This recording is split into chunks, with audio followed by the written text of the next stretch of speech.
Hey Janicza, how are you? Good, thank you. I feel like we're both very well dressed today. I'm glad I We, dressed up and didn't wear a t-shirt. we got the assignment. We got the assignment and really showed up. This was my, because I'm interviewing Colman later. This was my ex shirt, so why not? Congratulations on the film. It's wonderful. Thank you so much. I really appreciate it. I know this is a story that's been on obviously on Twitter and everything else, but when this was first offered to you, how quickly did you know that it was for you and that you were gonna take this on? I wish that it had just been offered to me. That sounds really nice, and I wish that had been my story. But I went after it. I read the story in 2015 in October when it came out on Twitter. I immediately fell in love with it. I thought, this is my next movie.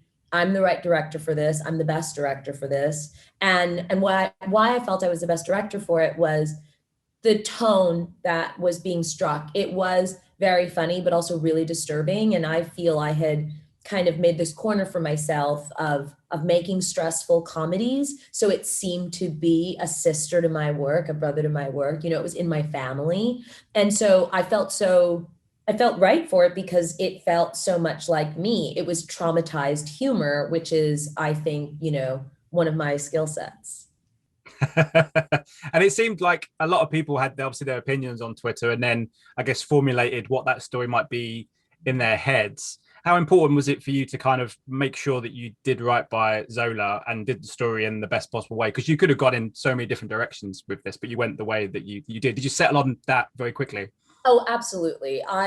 There was no question for me that I wanted to treat the source material like I would any other adaptation. I come from the theater, so were I to adapt Chekhov, Ibsen, other playwrights whose names are not coming to me in this moment, I there was a certain respect that you pay to the text, right? And so I wanted to treat her thread in the same way. And so much of why you and I are here in this moment is Twitter. Black Twitter specifically made that story, and or they elevated it, right? They gave it the stage, they gave it the spotlight. And so it felt like it was first and foremost important to tell the story as she wrote it, as she told it to us, and to also breathe life into the thing that brought the fans.